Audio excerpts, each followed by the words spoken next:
So now we're transitioning to the much awaited Pathways to Medicine panel discussion. So we'll have Brian, we'll have Dr. Daniel Brendt with the UW Medicine Clinic in Shoreline, and we also have Mr. Charanpreet Singh, who is the founder of Aristo Health. So thank you so much to all three of you for joining us today.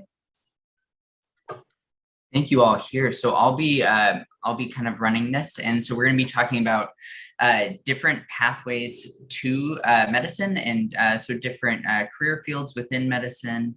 And so we have Daniel here, we have Mr. Singh here, and we have myself.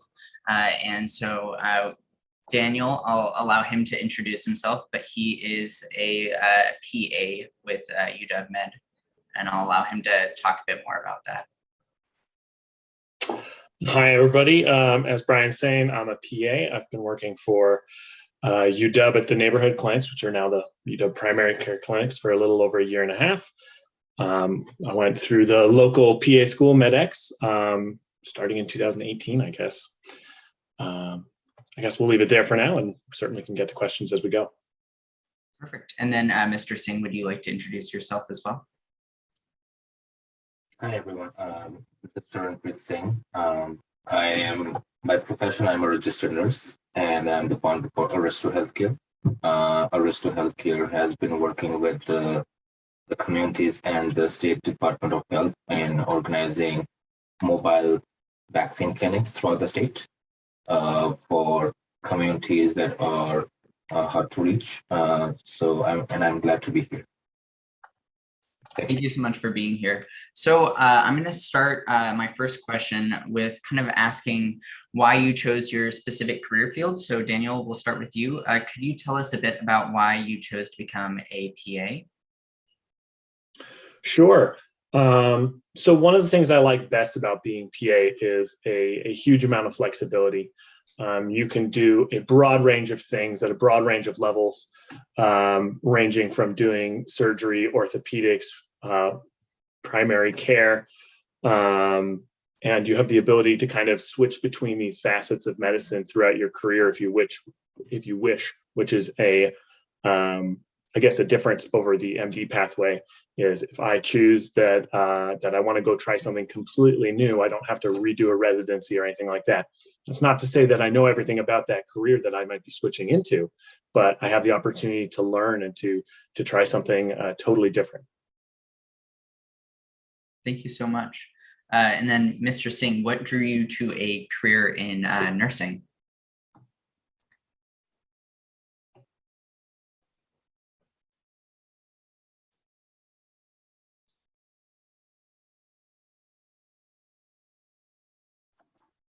Sorry, I might have, there was a break in connection. Was the question for me? Oh, my apologies, Mr. Singh. It seems to be cutting out a little bit. Sorry, I didn't catch the question. Oh, no worries. What drew you to a career in nursing? Oh, thanks. Yeah, so I believe there has been a phenomenal demand in the area of nursing. When I was in my school, I wanted to explore some ideas and some of the professions that I would go towards. Nursing did come naturally to me. I do have other family members that are in the profession, but I do wanted to make a difference in caring for people. And I have been mostly helping in the psychiatric nursing aspect. Once I helped out in there, I did some travel nursing, but then I felt that I need to also provide much broader aspects. So being in nursing, it gives you a plethora of options in whichever field that you would want to go into, whether it's community or hospital, or whether you just caring for folks. So I think that was one of the driving factors for me. Thank you so much for sharing. And then so this next question will be for you, Daniel. What tips would you give to someone who is looking to pursue a PA degree? Yeah. So if you want to pursue being a PA, one of the differences about applying to PA school is the requirement of having a certain number of hours of experience or shadowing between, compared to other tracks in medicine. So if you want to be a PA, you need to have a degree, kind of like, going into medical school or prerequisites for nursing school, just like that. But on top of that, you have to choose a career for a year or oftentimes more that it relates to the medical field to give you the experience to allow you to apply to PA school beyond just your degree. So that experience can be broad, and we have PAs that started out as nurses or started out as MAs, or in my path was, being an EMT. I worked in an emergency room and as a volunteer firefighter for many years. And so I already had this, degree at a physiology degree, and then I needed experience before I could move on to the next step, which I think is a really, really great thing. You kind of get to experience something new or something different that'll help shape your career in the future. But you also see a little bit of what medicine is like in a hands-on way before you commit to your terminal degree. Thank you so much. Yeah, it seems like the really nice thing about PA school is really getting that kind of experience and like solidifying that choice. Mr. Singh, for you, I was curious about what tips you would give for someone who's interested in pursuing a nursing degree. For me, my education was out of the United States. So I graduated in India, and then that's when after my graduation, I had moved to the States. We have seen that if it's someone who wants to pursue profession of nursing, you go either into the associates. For me, it was I had a bachelor's in nursing, and then of course once you have chosen the correct school that you're applying to, again you have to give your, it's called the MTEX. You pass through that, and then that gives you the right to practice wherever, whichever state you're planning to go for.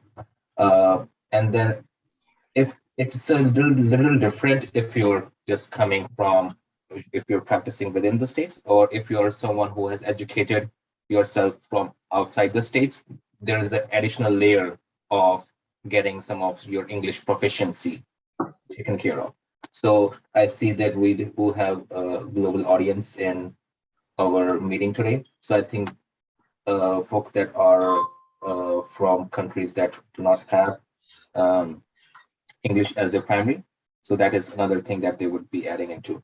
But yeah, once you are able to get into a good school during your last few years, you kind of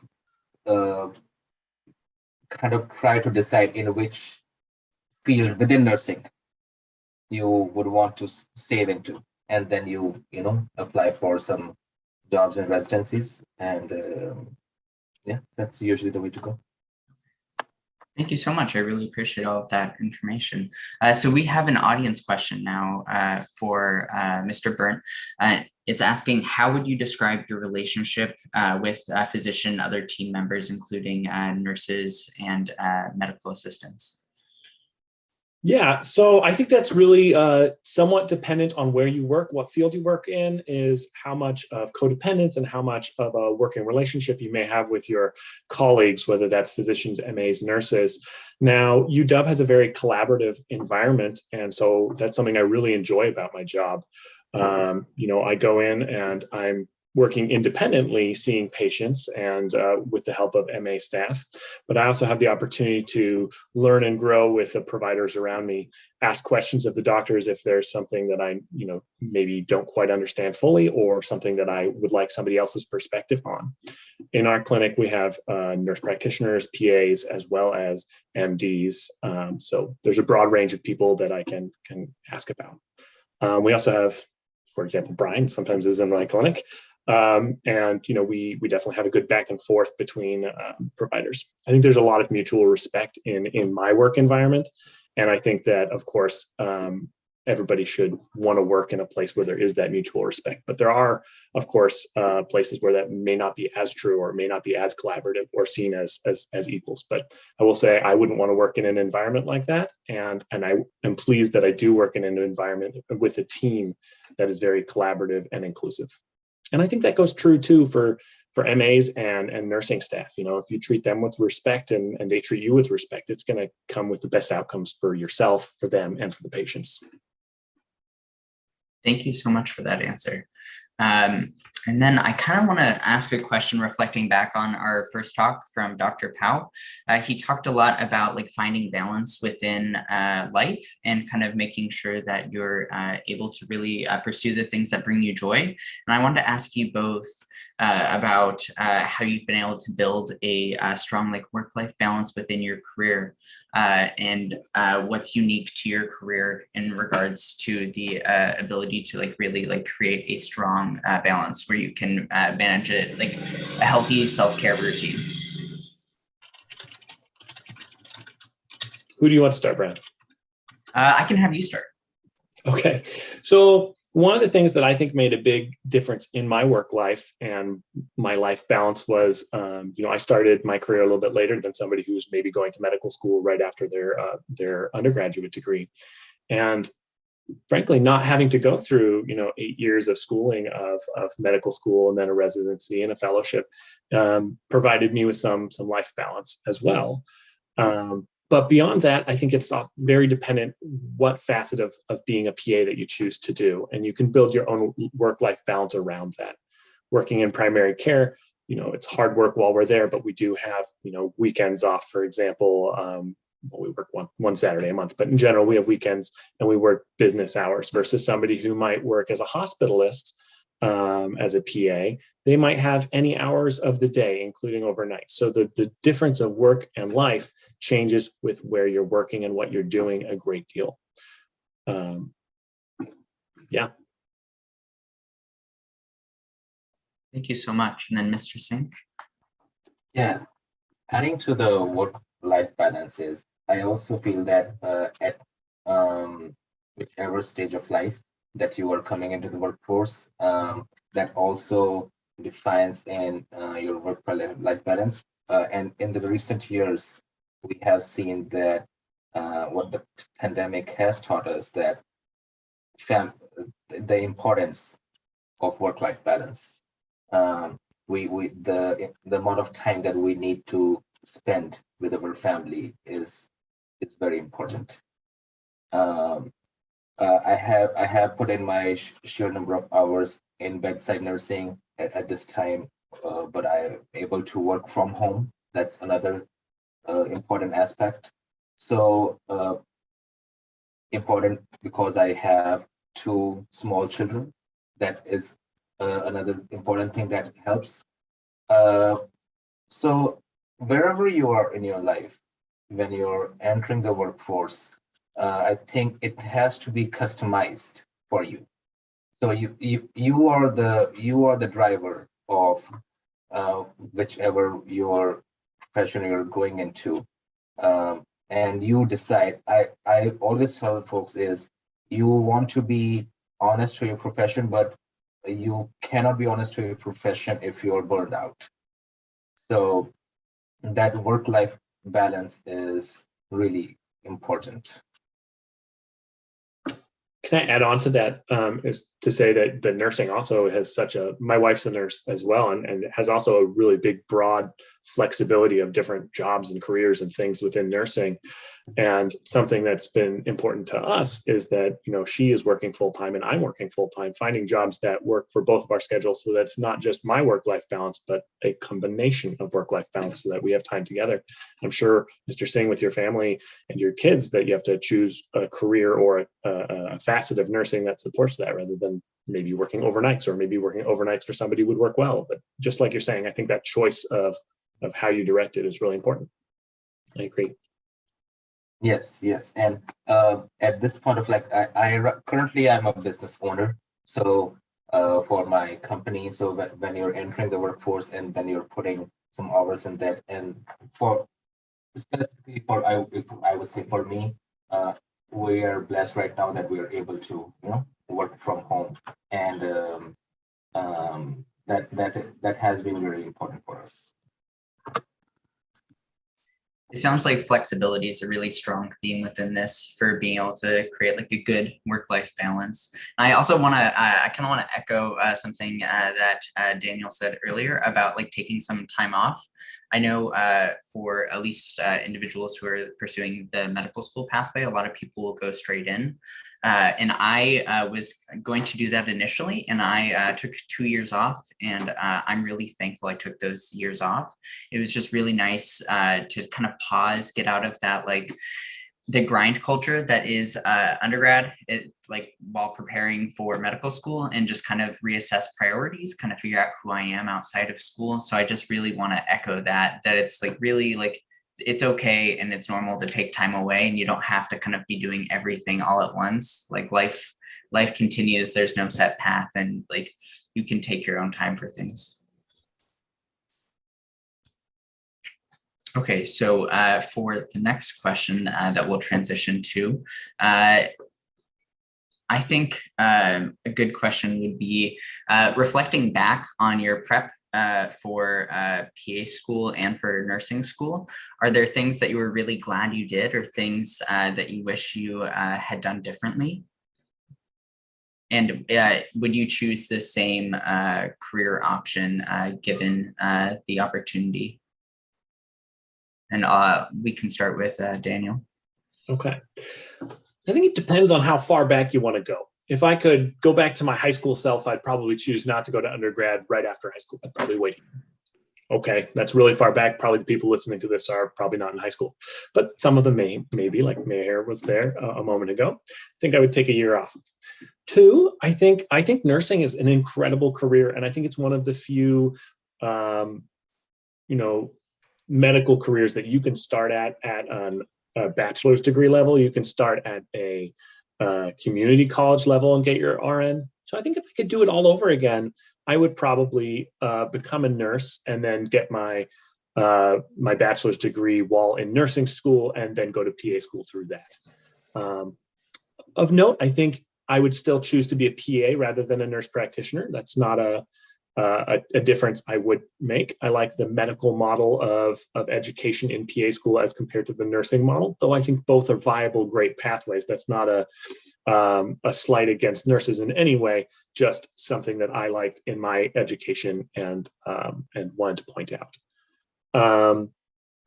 I really enjoyed that I'd had medical experience before going to PA school. I really enjoyed that I'd worked as an EMT both on an ambulance and in an emergency room. I really liked that aspect, but I think a lot of what I'd done as far as my experience had been would have been served just as well had I been probably would have been served better. That's why I would make the difference if I could have been a nurse in those situations. If I'd gone and worked in the emergency room as a nurse, I think I would have had a deeper understanding maybe before going into PA school.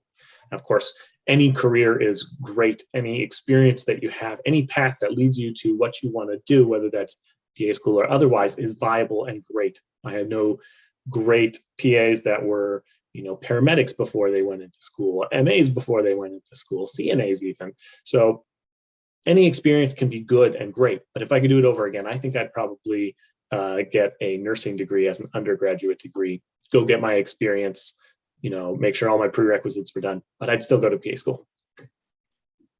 Thank you so much. I really appreciate that. And reflecting back, honestly, I would probably have done the same of getting a nursing degree for my bachelor's. I got a bachelor's in biochemistry, and the job market outside of it for biochem was not super great. And I found I wanted to continue getting experience, and I had been working as an EMT for a while during that time. So I kind of continued that.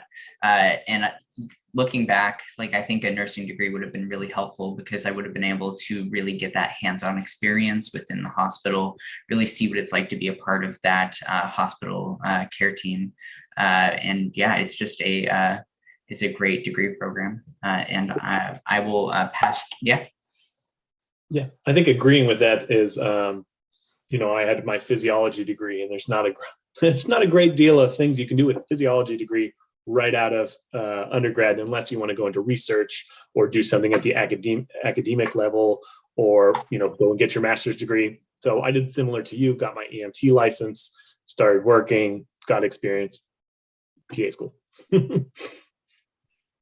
Yeah, it's definitely something I'd recommend, of like really making sure you're getting that experience while in undergrad, and like really getting some hands-on work. And you don't always have to, like if you're trying to do a PA degree or a MD degree, you don't always have to have like a hard sciences degree for your undergraduate either. So there's plenty of other options. There's lots of people who are going into it with degrees in like engineering, computer science, or anthropology. So I'll pass the question on to Mr. Singh as well. Yes, I would say whichever path you move forward with, just make sure you have fun. Is the education and the knowledge should be something that if you're having fun, you will absorb it like very well. But if something that you're just you have to go through something just for the sake of it, then midnight might not be the best thing.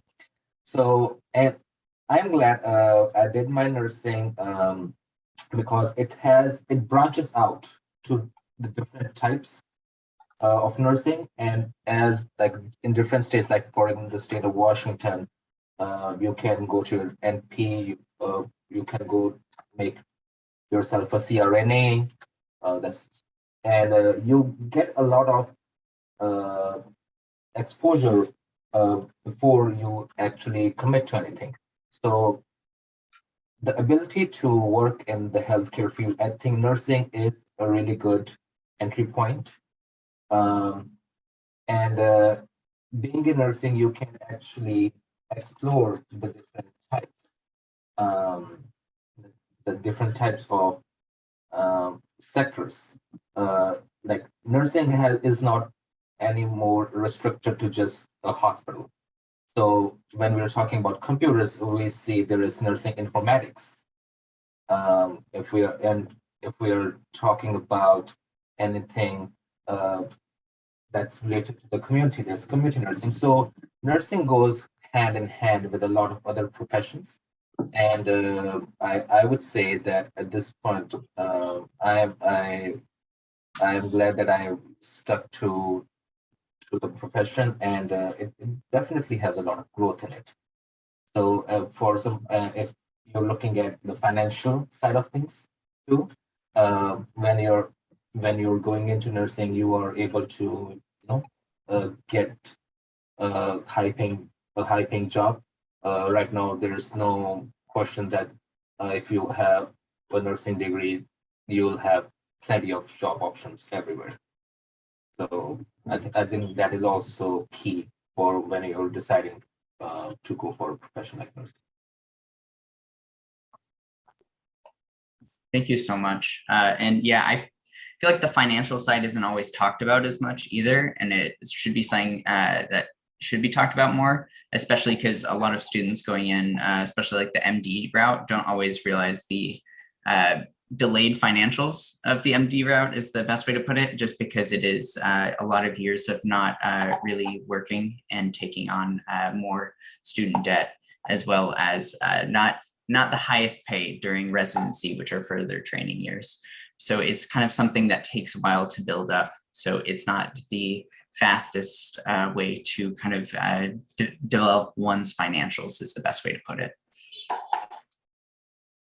And then, so we've been talking a lot about like flexibility, and we've kind of touched upon this question, but I want to just really be direct and verbalize it. I'm curious about the different career options available to nurses and PAs. I know we were talking about like the flexibility with PAs being able to like work in a hospital, work outpatient, do telehealth. I'd love to hear about more of those options, as well as like more of the information about different like nursing positions, because I know there's bedside nursing, there's travel nursing, there's consulting, there's medical sales and nursing too. So I'd love to hear more about those kind of different options within the field itself. We can start with Daniel. So I'd say, you know, my experiences in other fields are a little bit limited since I've mostly worked in primary care. But of course, during our education, we do shifts in a broad range of settings. So we work in different basic modalities. You know, we have to work in a surgical center or surgical specialty for, depending on the school, you know, a month or more. We have to work in, you know, well, depends on the school again, but UW has a underserved rotation, so you have to go somewhere where you're needed as a healthcare provider, maybe more than others, from a population setting or from a rural setting, and so you get to experience a little bit of the different facets of medicine while you go through your schooling. And once you've decided what you want to do, you start a career doing one of these things. Now, if you're an MD or a DO, when you make that decision, you're pretty locked in. You know, you'd have to do a lot of extra training and you'd have to restart a lot of things if you wanted to go from being, say, a surgeon and then decided you wanted to go be a pediatrician. That wouldn't be something that you could do. As a PA, you do have a little bit more of that flexibility. That's not to say that people are jumping from career to career every year or every 2 years or 5 years. But if you do have some burnout in the particular thing that you're doing, you do have that flexibility to go do something else. And what you can do in these different places is limited somewhat by the scope of the providers around you or the trust that you've engendered with your colleagues. Generally, PAs are independent practitioners for the most part, though we rely on our physician partners to kind of guide what we're allowed to do, differing state by state. As far as the responsibilities entrusted. So I guess the flexibility of what you can do, yes, you can do family practice, which is a very independent field. You can mostly do what you're doing with your patients. It's very independent, little oversight, I would say, unless that's something you wanted. And then I'm sure you can find a position with more oversight if that's something you were more comfortable with. You could do surgery, like I said, but in a surgical specialty, you're not ever going to be calling the shots, if that makes sense. You know, you're going to be first assist. You're going to be doing the surgery with the surgeon, but there'll always be a surgeon with you, right? So that's a little bit different. Or if you're working in a kind of a minor surgery clinic, you might be doing the surgery completely yourself, like removing cysts and doing day surgery. You know, at some level, those can be independent things. But you can work in, if you can think of a career where a doctor might be working, that career probably exists at some level in some way as a mid-level position for a nurse practitioner or PA as well. Now, like I said, what role you have in that depends on the career, depends on the position, depends on the subspecialty that you're wanting to work in. Thank you so much. And then I'll pass it to Mr. Singh. Okay, so I think in this regard, nursing does offer a lot of flexibility. When we're talking about, let's say, 1 year, when you're out of the school, when you're out of nursing school, you sometimes think that this is your passion, a certain field, but then sometimes maybe a few months or a year into it, and you may be deciding that maybe you don't want to do that, and then you can go to a different area of the hospital or different area of nursing. So making that transition is not that difficult. So if you're initially going into transitional or if you're going into geriatrics, you care for geriatrics. If that's not something that you were able to do, then you are able to go into a different side. So for example, for me, I have worked in UW, I have worked at Harborview, and I also have taught at Seattle University as a guest faculty. So for nursing, the different types of flexibility that it can offer is whether you're able to provide education, bedside nursing, or when you were talking about the information side of things, so informatic nursing, and then the new types of the way the new apps and new technology is evolving. Everybody requires an insight from person who's working in the healthcare field, and I think nurses are the boots on the ground. So they give you that perspective of what are the challenges in each area that you will be able to go.